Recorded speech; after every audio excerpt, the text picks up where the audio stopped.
I wasn't happy with some of the things, but I had to put everything into the book. You know, things I weren't happy about, like, not the drugs so much, but, you know, I used to give my wife a clip because I thought it was acceptable back in those days, and, you know, I just had to put it in. Other blokes just didn't do that, you know, didn't get to the raw story. And I think people like the raw story. Well, it's the truth. It's the truth. Is it true that Sam nearly got shot when he was in your company? Sam Newman is that frightened, he sleeps with the light on, but on this occasion, I must say this about Sam, he wouldn't take a backward step. He wouldn't not take a backward step. And going back over 30 years, I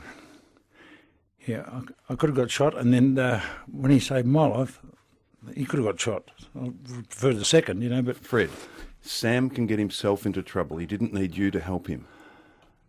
As we've seen in the years that have ensued.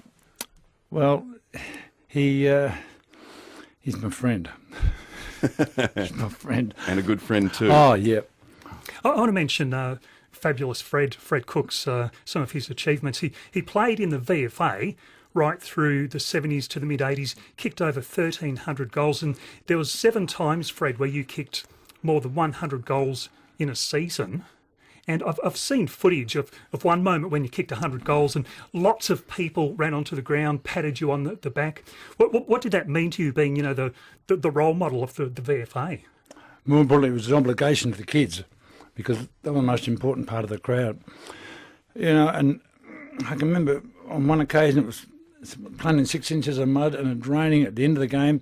I had my face cut open and my dad was at the race saying, "Fred, get inside, the doctors want to sew you up." I said, "I can't leave these kids there, you know, because they come from that background that, you know, I was their only guiding light at the end of the week. I never smoked cigarettes in front of the kids. I had with a Channel O, Channel 10 cameraman, don't put the camera on when I'm having a smoke. I'll do anything you want down the track," and they were pretty good like that. That brings back great memories of Phil Gibbs calling and the VFA footy, which was great. Your idol was Teddy. When do you remember when you first met Teddy? I followed him as a kid. I went to football with my old man, stood on the beer cans, that sort of thing. But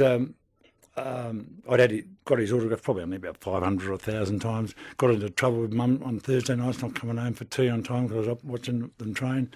And when I finally did get to an invitation to Footscray, I remember I walked out in the ground and I said, "Pleased to meet you, Mr. Whitten." I couldn't think of anything else to say. Did you get the dynamic handshake? Oh yeah. He had it back in those days. He did. He was a great man. And he did, in that era of players, they did that thing of grabbing your hand and then pulling you slightly towards them, which pulled you off balance. Didn't pull you off balance. Didn't Mark Latham introduce that to John Howard? No, he did. He just copied it off people like you and Teddy. Fred, prior to the VFA, as you mentioned, Footscray, you played with Footscray for a couple of years. Why didn't things work out there? Oh, I think some of them, they didn't have the capacity to nurture a 19-year-old. I had no idea what like today it's a totally different game. There was no thought about, you know, where you're going to work after you finish football. And incidentally, in 1968, I played every league game for Footscray, and I played in 2 or 3 night games, won a night premiership, and pay night I got $875 for the year. And Ted Whitten, arguably the best footballer in the country, being captain coach, he got $1,300 for the year. That's how the game's changed slightly. $1,300 for Teddy Whitten. Andy, good afternoon. Hello, Dennis. Go ahead. Dennis, I remember Cookie years and years ago, and so would he. He used to call into the Yarraville Citizens Club for a quiet beer every Friday and Saturday night, and I always remember that he was very, very pleasant to talk to. I was a member down there because my father was a member. Back in those days, you had to be nominated to get into the club, and you have to be first and seconded, and there was a ritual to go and have a round of snooker on a Friday night. Harks back to much more simple times. Ken, good afternoon. Yes, Fred, what was your favourite VFA team? Well, I've got to say, it's just a trick question. I've got to say Port Melbourne. I was there for a quick 15 or 16 years.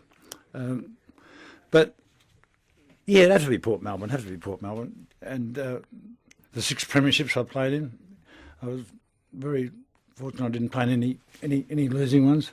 Fred, were Port Melbourne like Collingwood were in the VFL in terms of loving or hating them as either one? Were Port Melbourne like that? Yes, of course. I was never a fan of Collingwood. You know, I would have got an Al Qaeda membership before I got Collingwood one, and but we hated them because they were so good. You know, they were so tough and they were so strong, and they just sat at the pinnacle of what it was all about. Collingwood Football Club, and they had some good players. God. And is that what people thought of Port Melbourne also? Because they were so successful, a lot of people didn't like them. Yeah, yes, of course. We weren't arrogant, but we never. I can never say we went out in a game of football. Good sides expect to win, poor sides hope to win. We was expected to win. You know, and occasionally when we got beaten, we were taken aback by that. Can you stay around? Yeah, I can. A lot of people want to talk to you, and I've got lots of questions for you. Pat umpired you, Fred Cook. Pat, good afternoon. G'day, Dennis, and g'day, Fred. Pat Abbott's the name, under the one umpire system.